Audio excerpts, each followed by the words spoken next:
Teacher एक guide करता है, टीचर एक गाइड का काम करता है। वो आपको सिर्फ गाइड कर सकता है, वो आपको माइंड नहीं बन सकता है। आप अपना माइंड लेकर के एग्जाम देने जाएंगे। अगर आपको स्कोर करना है तो आप इनमें से कोई भी टॉपिक नज़रअंदाज नहीं करिएगा। जो बच्चा इन टॉपिक्स को क्लियर करके जाएगा, मैं दावे के साथ कह सकता हूँ। जय हिंद, वंदे मातरम। मैं केएल सर प्रयास एकेडमी की तरफ से आपका स्वागत करता हूँ। मैं आपके लिए बोर्ड एग्जाम संबंधी कुछ बातें, महत्वपूर्ण बातें आपसे शेयर करना चाहता हूँ। जैसा कि सारे पेपर्स हो चुके हैं, आपका math, physics, Hindi, English, bio सारे एग्ज़ाम हो चुके हैं। अब लास्ट में आखिरी पेपर बचा है आपका केमिस्ट्री का, जो कि सबसे टफ सब्जेक्ट माना जाता है। तो मैं केमिस्ट्री लेक्चरर हूँ, केमिस्ट्री प्रवक्ता हूँ, पढ़ाता हूँ। तो मैं केमिस्ट्री संबंधी काफ़ी इंपॉर्टेंट बातें आपको बताने जा रहा हूँ, उस पर आप ध्यान दीजिएगा। अगर आपको अच्छे मार्क्स लाने हैं, या जो बच्चा किसी कारणवश प्रिपेयर नहीं कर पाया है, प्रिपरेशन नहीं हो पाई है, तो अगर वो मेरी इन सभी बातों को ध्यान देगा और उस पर फोकस करेगा, तो मैं निश्चित से ये कह सकता हूँ निश्चित तौर पे कि आपका पेपर अच्छा जाएगा। तो मैं जो भी बातें बताने जा रहा हूँ आपको, जो भी टॉपिक्स बताने जा रहा हूँ, उन टॉपिक्स को आप अच्छे से रीड करिएगा, अच्छे से लर्न करके जाइएगा, अच्छे से प्रिपेयर करके जाएंगे, तो आपका एग्ज़ाम बहुत ही अच्छे तरीके से हो जाएगा। जैसे कि केमिस्ट्री में सबसे पहला टॉपिक आता है आपका पहला चैप्टर फर्स्ट पेपर में, सॉलिड स्टेट, हिंदी में ठोस अवस्था। तो सॉलिड स्टेट आपका ये पहला चैप्टर है। इसमें टोटली न्यूमेरिकल बेस्ड है। थ्योरी बहुत ही कम देखने को मिलेगी, न्यूमेरिकल बेस्ड है। इसमें मेन टॉपिक होता है, जैसे आपका सबसे पहले तो आपको कैलकुलेट करना पड़ेगा, डेंसिटी निकालनी पड़ेगी। Density rho equal to Z into M upon a cube into N A, ये फार्मूला। इसके बाद इसमें कुछ डिफेक्ट्स देखने को मिलते हैं सॉलिड स्टेट में। डिफेक्ट में फ्रैंकेल, शॉर्टकी। अब ये जो है डिफेक्ट जो है कई प्रकार से बढ़ जाता है। एक स्टाइक्योमेट्रिक,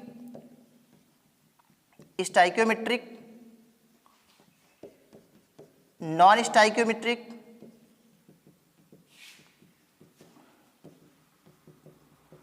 स्टाइक्योमितीय, नॉन स्टाइक्योमितीय,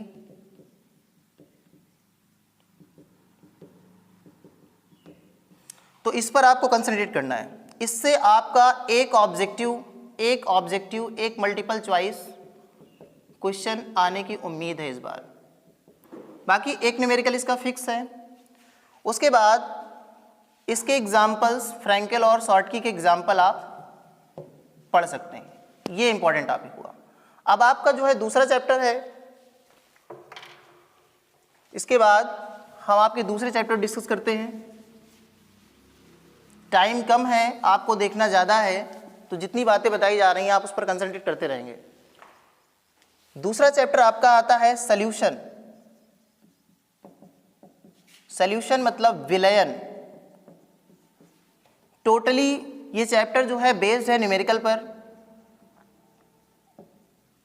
इसमें न्यूमेरिकल कौन कौन से आ सकते हैं? सबसे ज़्यादा इंपॉर्टेंट न्यूमेरिकल है, पहला है मोलरिटी, मोलरता।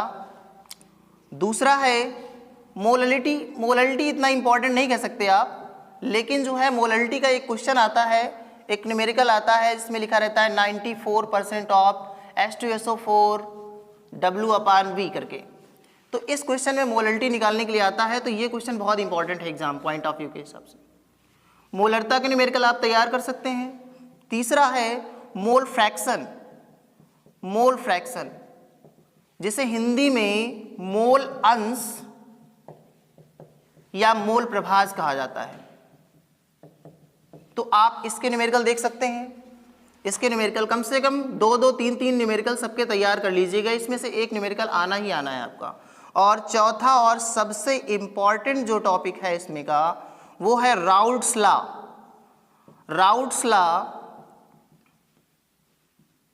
राउल्ट्स लॉ के जितने भी इक्वेशन हैं, इक्वेशन मतलब समीकरण, चाहे वो डाइल्यूट सॉल्यूशन के लिए हो या नॉन वोलाटाइल यानी अवाष्पशील द्रव के लिए हो या वोलाटाइल वाष्पशील के लिए हो, इससे एक न्यूमेरिकल हर साल पूछा जाता है। तो ये वेरी इंपॉर्टेंट है आपके लिए। राउल्ट्स लॉ इक्वेशन, इसमें सॉल्यूशन कैसा है आपका, नॉन वोलाटाइल है कि वोलाटाइल है। इसका एक सिंपल सा फंडा है, सबसे ज़्यादा अगर कोई भी न्यूमेरिकल आपको फाइंड करना है तो न्यूमेरिकल अगर आपको सॉल्व करना है तो सबसे अच्छा एक फार्मूला है P0 minus PS upon PS equal to small n upon capital N. इस फार्मूले मतलब कोई भी न्यूमेरिकल आएगा, अगर आप उस पर ये फार्मूला अप्लाई करते हैं तो आपका न्यूमेरिकल का जो आंसर आएगा वो एक्यूरेट आएगा।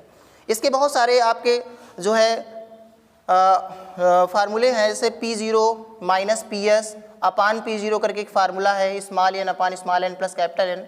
लेकिन ये अप्लाई करने पर कभी कभी न्यूमेरिकल का जो आंसर है वो रॉन्ग आता है।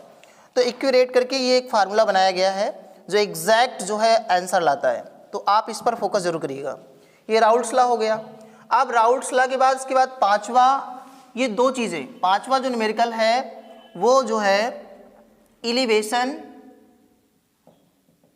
इन बॉइलिंग पॉइंट या डिप्रेशन इन फ्रीजिंग पॉइंट। तो एलिवेशन इन बॉइलिंग पॉइंट मतलब होता है बेटा क्वथनांक में उन्नयन या हिमांक में अवनमन। आपने पढ़ा होगा, इसको एक्सप्लेन करने के मेरे पास टाइम नहीं है, अब एक्सप्लेन करने से कोई फायदा भी नहीं होगा। तो इन दोनों फार्मूले में जो है एक चीज़ कॉमन है, अगर हम इसकी बात कर रहे हैं, एलिवेशन इन बॉइलिंग पॉइंट की बात कर रहे हैं, तो यम इक्वल टू हो जाएगा 1000 into KB into small w upon delta TB into capital W। और अगर डिप्रेशन इन फ्रीजिंग पॉइंट की बात कर रहे हैं तो small m equal to 1000 into KF into small w upon delta TB into capital delta TF into capital W। दोनों फार्मूले में यहाँ पे B फॉर बॉइलिंग पॉइंट और यहाँ पर F फॉर फ्रीजिंग पॉइंट, बस इतना ही अंतर है। इनमें से एक न्यूमेरिकल 110% आना ही आना है आपकी बार। विगत पीछे जितने भी पेपर अभी तक हुए हैं पिछले साल 2021, 22, 20, 19 में हर बार ये क्वेश्चन पूछे जाते हैं। अगर आपके पेपर में फ्रीजिंग पॉइंट आएगा तो ये नहीं पूछा जाएगा, अगर ये पूछा जाएगा तो ये नहीं पूछा जाएगा। दोनों में से एक का न्यूमेरिकल तो आने आना है। तो ये इसमें एक और चीज़ आती है इस चैप्टर में जिसको आप लोग नज़रअंदाज कर देते हैं, वांट हाफ कॉफिशिएंट का, यानी वांट हाफ गुणांक आई की बात कर रहे हैं। तो ये क्वेश्चन आप लगा लेंगे। और सातवां है इसका, सातवां टॉपिक है इस चैप्टर में ऑस्मोटिक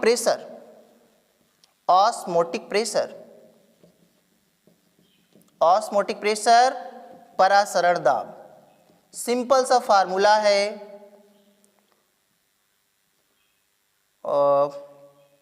PV बराबर nRT या कहीं कहीं पे लिखा रहता है पाई बराबर CRT।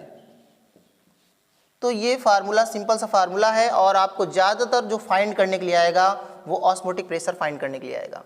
तो मैंने आपको बात की सॉल्यूशन चैप्टर की, इसको एक रिपीट करते हैं। टोटली न्यूमेरिकल बेस्ड चैप्टर है। इसमें आपको molality, mole fraction, Raoult's law, elevation in boiling point, depression in freezing point, हिमांक में अवनमन, क्वथनांक में उन्नयन और वांट हाफ गुणांक के न्यूमेरिकल देखने को मिलेंगे। तो ये आप तैयार कर लेंगे, इसमें कुछ नहीं है। आप जानते हैं कि न्यूमेरिकल लगाने से कभी भी जो भी आप क्वेश्चन का आंसर लाते हैं उस पर कभी मार्क्स काटे नहीं जाते आपके। इसके अलावा आप अगर थ्योरी करते हैं तो थ्योरी में एक बार चांस होता है कि आपके मार्क्स कट कर दिए जाए, लेकिन न्यूमेरिकल ऐसा टॉपिक होता है, ऐसा ये होता है कि इसमें कभी भी नंबर काटे ही नहीं जाते। आपको अगर अच्छे मार्क्स पाने हैं तो आपको इन क्वेश्चन के न्यूमेरिकल को नज़रअंदाज नहीं करना है। एक बार अगर आप पढ़ के चले जाएंगे और इनके फार्मूले आपको याद रहेंगे तो आप अच्छे से कर पाएंगे। इसके बाद थर्ड चैप्टर पे हम चलते हैं। लेसन थर्ड की अगर हम बात करने जा रहे हैं तो इसमें सबसे पहले जो क्वेश्चन पूछा जाता है, लेसन थर्ड है हमारा electrochemistry. Most important chapter electrochemistry. Electrochemistry Hindi में वैद्युत रसायन। बच्चों, आप लोगों से बहुत सारे ऐसे बच्चे होंगे जो यूपी बोर्ड इंग्लिश मीडियम दे रहे होंगे, बहुत सारे ऐसे बच्चे होंगे जो यूपी बोर्ड हिंदी मीडियम होंगे, तो इसलिए हम हिंदी और इंग्लिश आपको दोनों में बता रहे हैं कि आप समझ सके किस चैप्टर की बात हो रही है। तो जैसे आपके इसमें इस टॉपिक है, जैसे आपसे पूछा जा सकता है, पहला टॉपिक है, इंपॉर्टेंट टॉपिक है, आपसे सेल कांस्टेंट की गणना करने के लिए कह सकता है। सेल कांस्टेंट मतलब सेल स्थिरांक, सेल स्थिरांक जिसको आप कह सकते हैं L/A और इसको डिनोट किया जाता है G स्टार से। G स्टार इक्वल टू होता है L/A, length of conductor and area, cross section area of conductor, ये होता है। तो दूसरा टॉपिक क्या होता है इसका? दूसरा टॉपिक है इसका आप जो है सबसे मोस्ट इंपॉर्टेंट, ये क्वेश्चन पूछा जाता है। इसके बाद जो आपसे सबसे इंपॉर्टेंट चीज है, कैलकुलेशन आता है, कैलकुलेट करने के लिए आता है EMF, जिसको कहते हैं वैद्युत वाहक बल, वैद्युत वाहक बल, यानी कि इलेक्ट्रोमोटिव फोर्स, या कह सकते हो आप इसको, आपने पढ़ा होगा ई सेल, जिसे सेल विभव के नाम से जाना जाता है। तो आप इसको एक बार पढ़ सकते हैं। और इसी से रिलेटेड है आपका नस्ट इक्वेशन, यानी नस्ट समीकरण। तो नस्ट समीकरण में क्या होता है बेटा? E cell equal to E0 cell minus 0.059 upon n log base 10 OS अपान RS, oxidised state upon reduced state. इस पर बेस्ड न्यूमेरिकल आपको देखने के लिए मिलेंगे, ठीक है। तो आपको मैंने बताया सेल कांस्टेंट, उसके बाद मैंने बताया इलेक्ट्रोमोटिव फोर्स, ये क्वेश्चन। इसके बाद तीसरा आता है आपका फैराडेज लॉ और इसके न्यूमेरिकल। इस पर आप एक बार जरूर नजर डाल लेंगे। इसमें दो प्रकार से फार्मूला बताए गए होंगे, फैराडे का फर्स्ट लॉ, फैराडे का सेकेंड लॉ, W बराबर ZIT करके बताया गया था आपको। तो यहां पर आपसे W, Z, I और T कुछ भी फाइंड करने के लिए कह सकता है। इसके बाद तीसरा टॉपिक आता है आपका, ये इंपॉर्टेंट है बस और कुछ नहीं, इसमें लेसन 3 को लेकर के इतनी चीजें इंपॉर्टेंट हैं। अब आपके पास टाइम कम है तो इतना ही आप पढ़ लीजिएगा, इतना ही आपके लिए। अगर आपके पास टाइम मिल रहा है तो थोड़ा सा आप जो है स्टैंडर्ड इलेक्ट्रोड पोटेंशियल देख सकते हैं, स्टैंडर्ड इलेक्ट्रोड पोटेंशियल फाइंड कर सकते हैं, जिसे कहते हैं मानक इलेक्ट्रोड विभव, मानक इलेक्ट्रोड विभव कहा जाता है, E0। ओके, तो ये है लेसन 3, आपका इलेक्ट्रोकेमिस्ट्री का। इसमें आपको मैंने इंपॉर्टेंट टॉपिक बताया, cell constant, EMF, Nernst equation and Faraday's law और स्टैंडर्ड इलेक्ट्रोड पोटेंशियल। आपको ये सभी चीज़ें लर्न करनी है और इनके न्यूमेरिकल सॉल्व करके ही एग्जाम में जाना है। इसके बाद हम अगले चैप्टर की तरफ बढ़ते हैं। मोस्ट इंपॉर्टेंट चैप्टर है आपका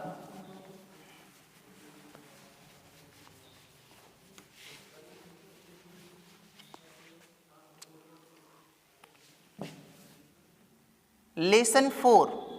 लेसन 4 आपका है केमिकल काइनेटिक्स। केमिकल काइनेटिक्स में हिंदी में इसको कहेंगे रासायनिक बल गतिकी। रासायनिक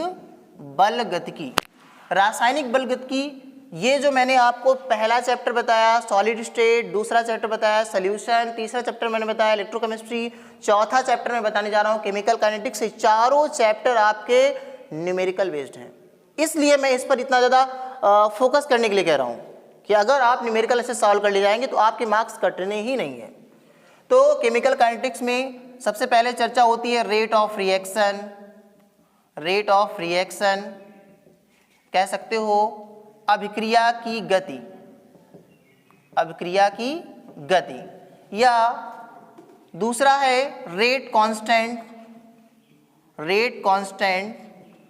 वेग स्थिरांक की बात कर सकते हो। इसमें तीसरा है ऑर्डर ऑफ रिएक्शन, अभिक्रिया की कोटि, और अपक्रिया की कोटि कितने प्रकार की हो सकती है? ये 1 2 3 4 हो सकती है, यानी first order reaction, second order reaction and third order reaction, और ज़ीरो भी हो सकती है, या फिर ज़ीरो मतलब ज़ीरो ऑर्डर रिएक्शन। एक बार फिर से इस चीज़ को समझेंगे। प्रथम कोटि की अपक्रिया, द्वितीय कोटि की अपक्रिया, तृतीय कोटि की अपक्रिया या शून्य कोटि की अपक्रिया, और इन सभी के लिए कम से कम आपको दो मतलब फर्स्ट ऑर्डर रिएक्शन और जीरो ऑर्डर रिएक्शन, इनका इक्वेशन आपको डेरिवेशन के लिए आ सकता है। प्रथम कोटि की अपक्रिया और शून्य कोटि की अपक्रिया के लिए इक्वेशन डेराइव करने के लिए आ सकता है। तो ये चीज़ आप ध्यान रखेंगे, ठीक है। और सबसे इंपॉर्टेंट अगर कोई है तो वो है फर्स्ट ऑर्डर रिएक्शन। और फर्स्ट ऑर्डर रिएक्शन संबंधी दो अलग अलग फार्मूले हैं, कई सारे फार्मूले हैं जहाँ पे प्रूफ किया गया K = 2.303/T log base 10 A/A-x, या फिर आपसे कह सकता है K = 2.303/T log base 10 A0/A। तो ये आप इक्वेशन नहीं भूलेंगे, जितने भी न्यूमेरिकल लगने हैं सब इसी बेस्ड पे लगने हैं। तो इनके न्यूमेरिकल, इनके जो आंकिक प्रश्न हैं उनको आप छोड़ेंगे नहीं।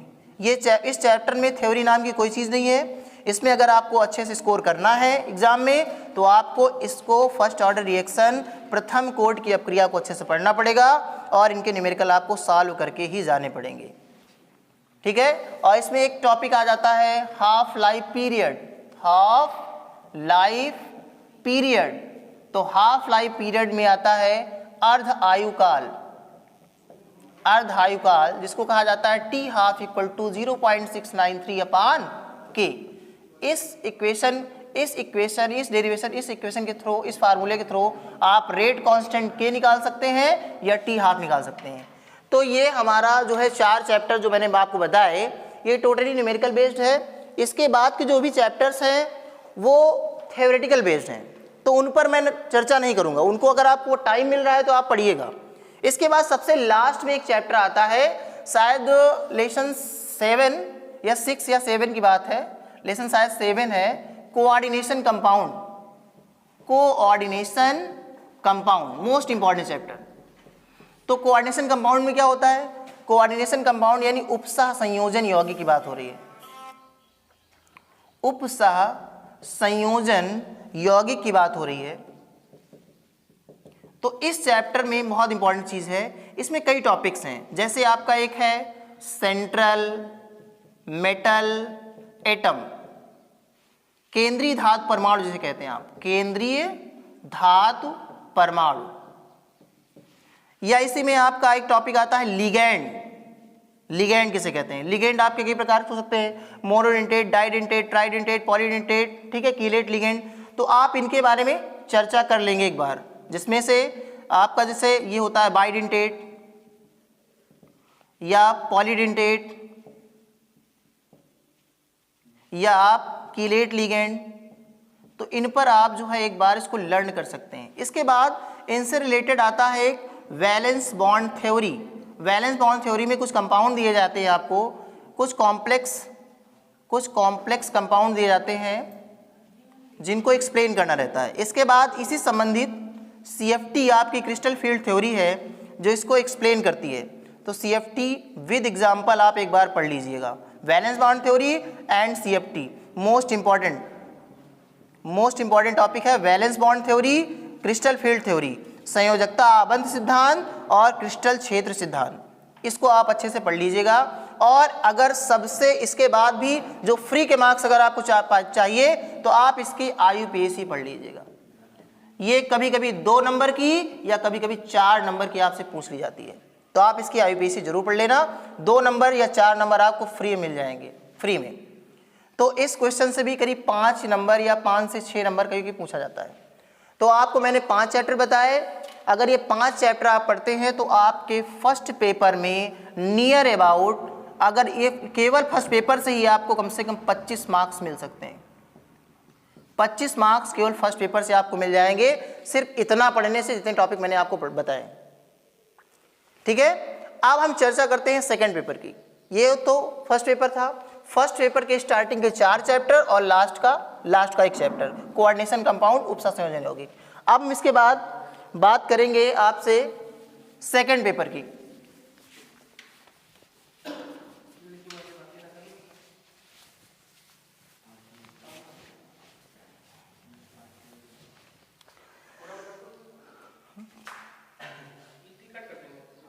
ठीक ठीक ठीक ठीक ठीक सर, ठीक।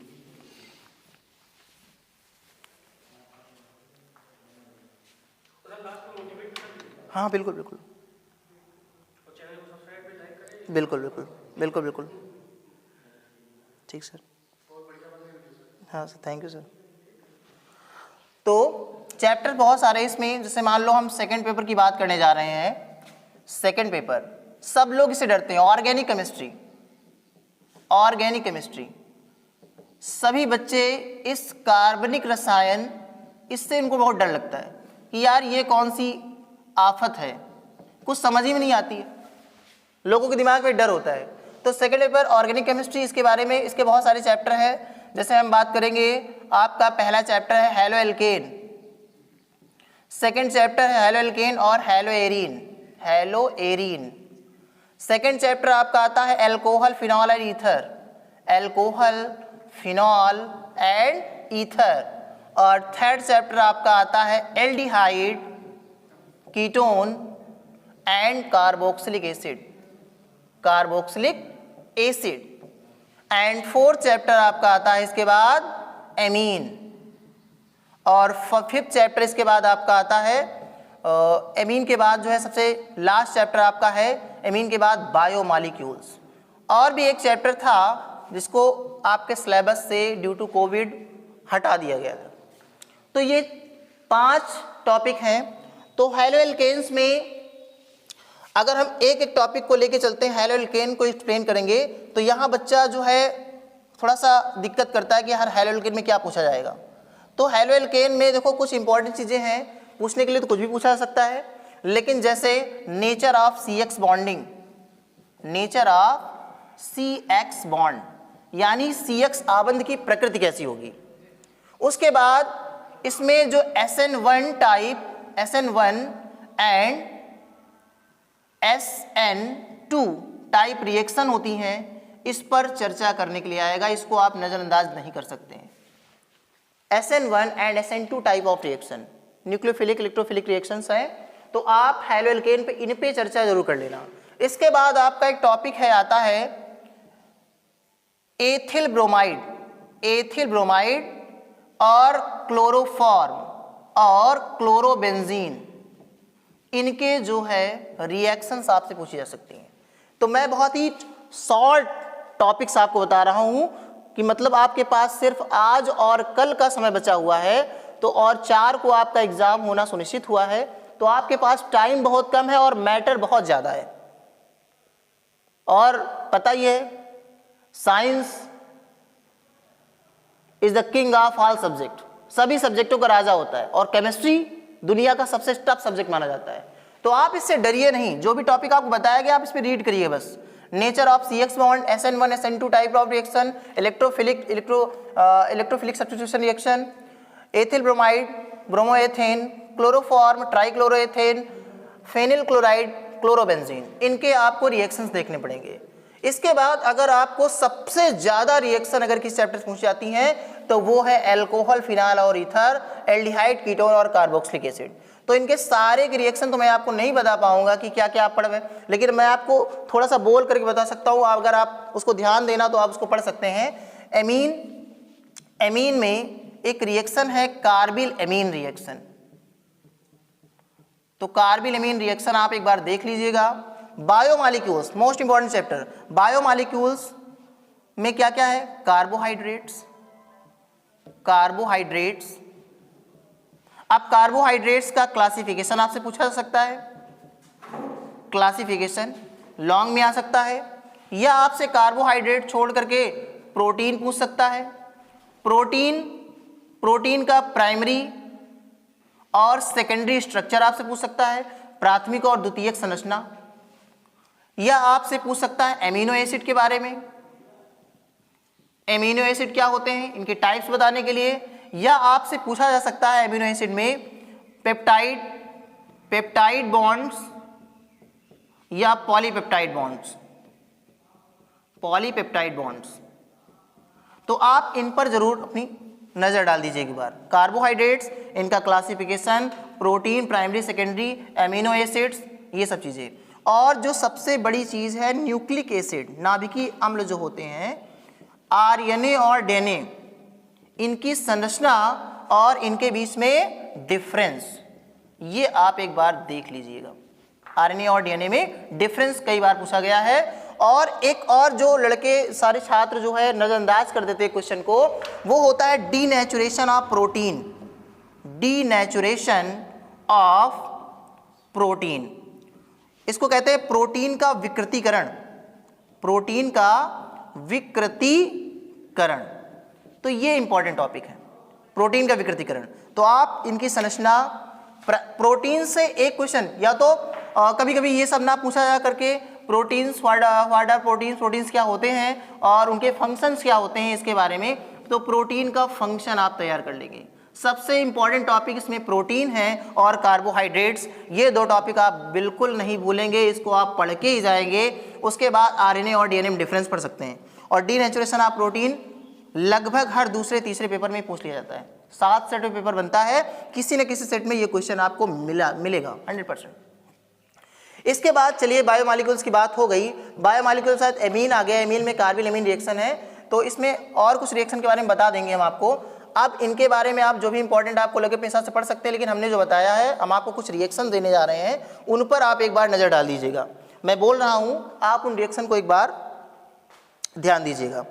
जैसे कि आपकी रिएक्शन है Wurtz reaction, Wurtz Fittig reaction, Rosenmund reaction, Etard reaction, Cannizzaro's reaction, Smith reaction, cross aldol reaction, aldol condensation, cross Cannizzaro, HVZ reaction, Hunsdiecker reaction, Gattermann Koch reaction, Hofmann bromamide reaction, carbylamine reaction, Williamson synthesis, Reimer Tiemann reaction, Kolbe's reaction, Stephen reaction and Clemmensen reduction.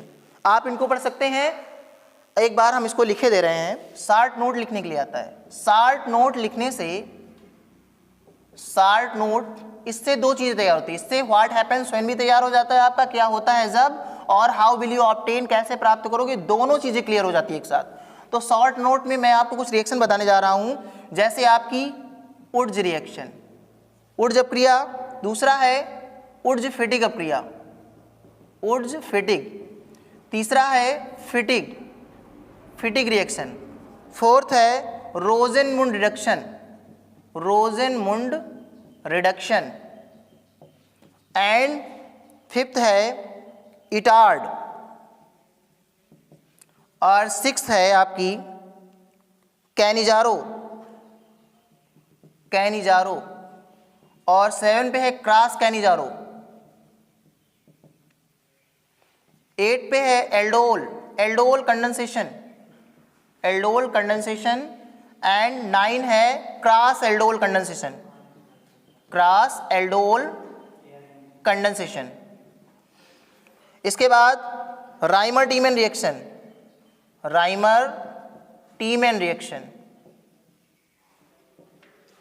और 11 है आपकी क्लीमेंसन reduction, and 12 Williamson synthesis. तो ये reaction आप पढ़ सकते हैं। Gattermann coach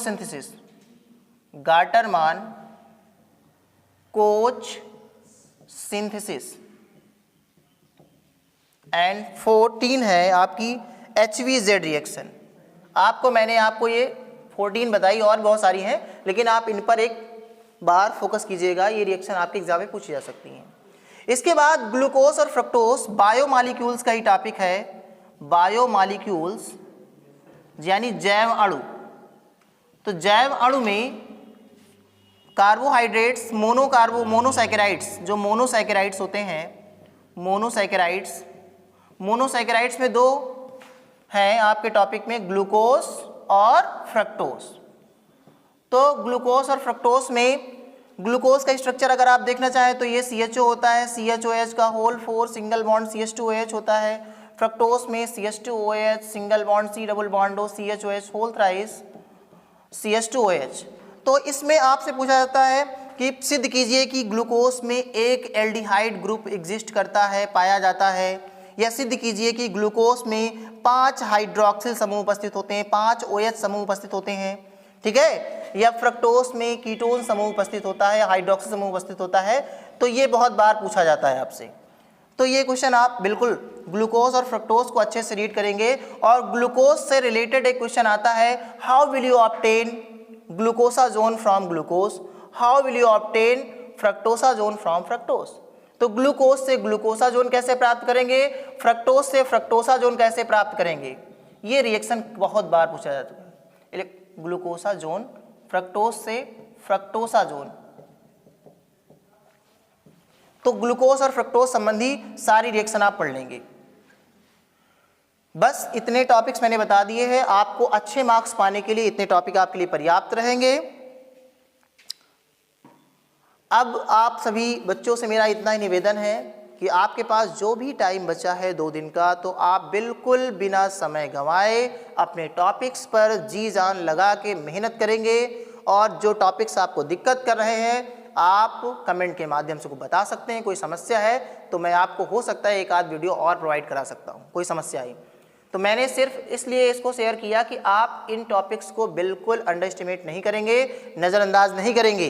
अगर कोई बच्चा कितना भी कमज़ोर क्यों ना हो, अगर वो कोशिश करेगा तो बेहतर रिजल्ट। देखो टीचर एक गाइड करता है, टीचर एक गाइड का काम करता है। वो आपको सिर्फ गाइड कर सकता है, वो आपको माइंड नहीं बन सकता है। आप अपना माइंड लेकर के एग्जाम देने जाएंगे। अगर आपको स्कोर करना है तो आप इनमें से कोई भी टॉपिक नज़रअंदाज नहीं करिएगा। जो बच्चा इन टॉपिक्स को क्लियर करके जाएगा, मैं दावे के साथ कह सकता हूँ उसका भी स्कोर जो है 50+ जाएगा, 70 में 50+ स्कोर जाएगा। बाकी आपके प्रैक्टिकल मार्क्स होंगे। और जो बच्चा इनके अलावा पढ़ के जाएगा उसका स्कोर 70 में 65 भी हो सकता है, 66 भी हो सकता है, 62 भी हो सकता है। तो मैं प्रयास एकेडमी की तरफ से आप सभी बच्चों को शुभकामनाएं देता हूं। अगर आपको कोई प्रॉब्लम होती है तो आप कमेंट में लिख सकते हैं। चैनल को सब्सक्राइब करिए, शेयर करिए, लाइक करिए। Thank you. जय हिंद, वंदे मातरम।